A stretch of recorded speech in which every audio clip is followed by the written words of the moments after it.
Hey everyone, the name is Erik. Today we talk about perfectionism and the drive to be perfect. And I want to argue in this video that there is nothing inherently wrong with trying to be perfect, and perfectionism does not have to be negative, but it can be. And what I want to say in this video is basically this. Some people get a sense of passion and motivation and control from maintaining and reaching a level of excellence or perfection in what they do. We have the talented writers, artists, and we have people around us that have been able to basically hone themselves to a level of standard where there is seriously nothing to question, nothing to critique, nothing wrong. Everything is just fully finished. It's just a finished, perfect product. But I want to say, at the same time as there are people like this that love this action and like this activity of striving to become perfect and improving and reaching higher levels, there are also people that find this activity to be draining, stressful, detrimental, and kind of soul-numbing. And that's why it's so important to talk about perfectionism and to argue and to think about what it means to you. What role does perfectionism serve in your life? Can it give you fire? Can it give you passion? Can it give you meaning?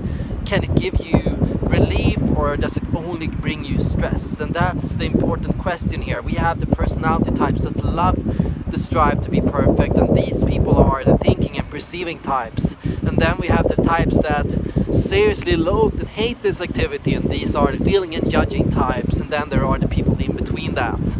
And that's basically it. We have INTPs, ENTPs, ISTPs, and ESTPs, and often they tend to embody kind of the super skilled individuals of our society. They are the perfect parents, they are the perfect singers, the perfect musicians, the perfect artists, the people that have kind of hit a level in what they do that is seriously super. Okay, they're not there by default, it's hard work, even for them. But often the self-realized thinking and perceiving types are and embody excellence. And for me as an INFJ, as a feeling and judging type, that's kind of something to look up to, but also something to be wary of. Sometimes I've found this drive of perfectionism in myself, and I've noticed the detrimental effects it had on my health and on my well-being. My ability to notice errors and issues with myself, to notice hypocritical actions and inconsequential actions, and my ability to notice errors in what I do could seriously kind of bring me a minor or major burnouts. Like, it could make me feel this sense of loss of use and appetite, where I felt after being critiqued. Often the desire to be perfect could always make me feel numb inside, dead, like I had lost my meaning to live in an almost horrid sense. It sucks. I've always been bad with criticism, and I think because of that I always tried very hard to stay completely above everyone's expectations, to always make people happy, to always stand at that level where there was nothing to critique. But of course there is always something to critique, especially if you are a person that does a lot, that is proactive, that is out there, that's putting yourself out there. And that's also so important to reconnect to your core drive.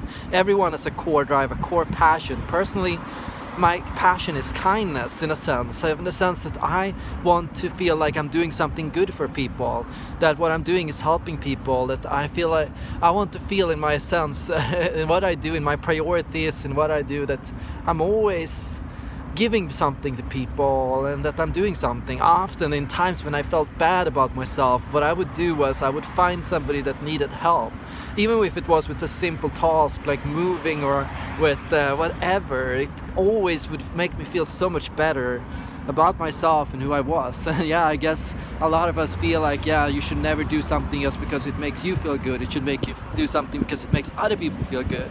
But I think it can feel good to be good. It should feel good to be good. That means you're doing something right.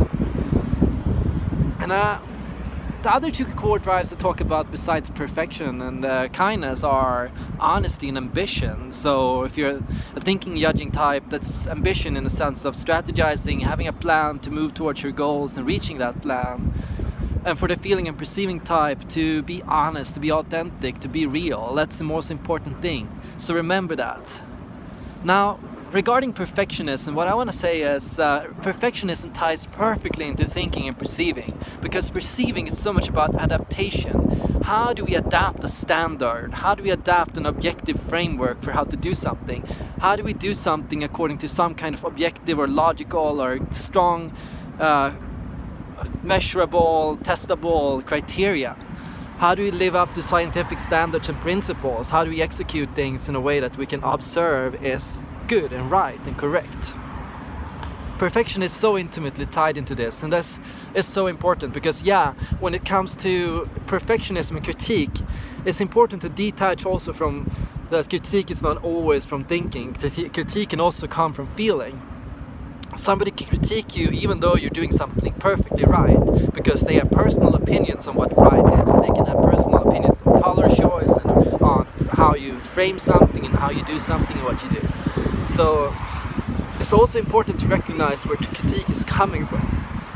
Are people critiquing you on personal taste, or are they critiquing you on something objective?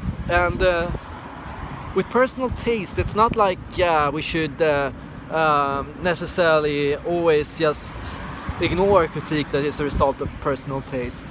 I mean, a lot of people can feel that orange is a very bad color and that orange makes them feel really bad about themselves.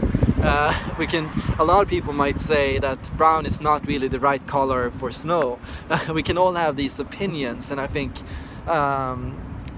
in that sense, like, perfection always rests against solid criteria, like evidence. What can we prove? What can we test? What can we measure is good according to like some kind of standard.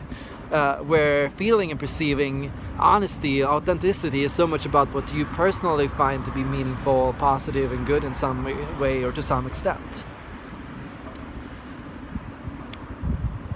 I think perfectionism is something we all associate with, like that stress when you're sitting and writing something and you can't write something because you're stuck and because you don't know how to do it and because it never is good enough. And I think that's a very relatable emotion for all of us. It's a very human emotion, to want to reach a certain level but to not feel like you're there. I have that a lot, actually. I can feel like I'm in times of my life I felt when I was just about ready to graduate to the next step, just before I graduated to that next step and found out what that next step was, I felt this terrible dissatisfaction with where I was. I felt like I was stuck in like this box and I wanted to reach the next level. And I think there's something different there. I think we're reaching something different there. I was observing one thinking, perceiving personality type, an ISTP, and something I noticed in her was that she kept herself in this box because there she was always good. She never dared to go outside it, to try something new, because she feared she wouldn't be as good at it. And I think a lot of people should take a look at themselves from that perspective. Do you keep yourself somewhere to hide or to cover up your weak spots? Do you hide in an area where you are good because you don't dare to proceed to the next place where you can become better and where you have chances to improve? Often I feel like I am, and I grow at all levels at the same time. I'm doing things and I know what I will be doing 5 years from now is going to be something different from what I'm doing today, and I know I haven't learned how to do that yet. And that's why I'm there and I'm doing that still already. And I'm trying it out and I'm not doing it right, and I know that. And at the same time, I'm challenging myself and I'm growing and I'm learning. And so that's what you should always make sure that you're doing. Make sure that you're always learning and testing and growing. Make sure that you don't remain static. And make sure that you don't become stagnant in your desire to be perfect or to be good at something.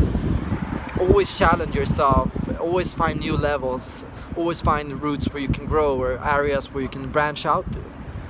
I think that's the best way to truly embody and to do something useful. I think a lot of INTPs and ISTPs can feel trapped in this spiral where they are good at something but it's not useful or they don't know how to make it useful.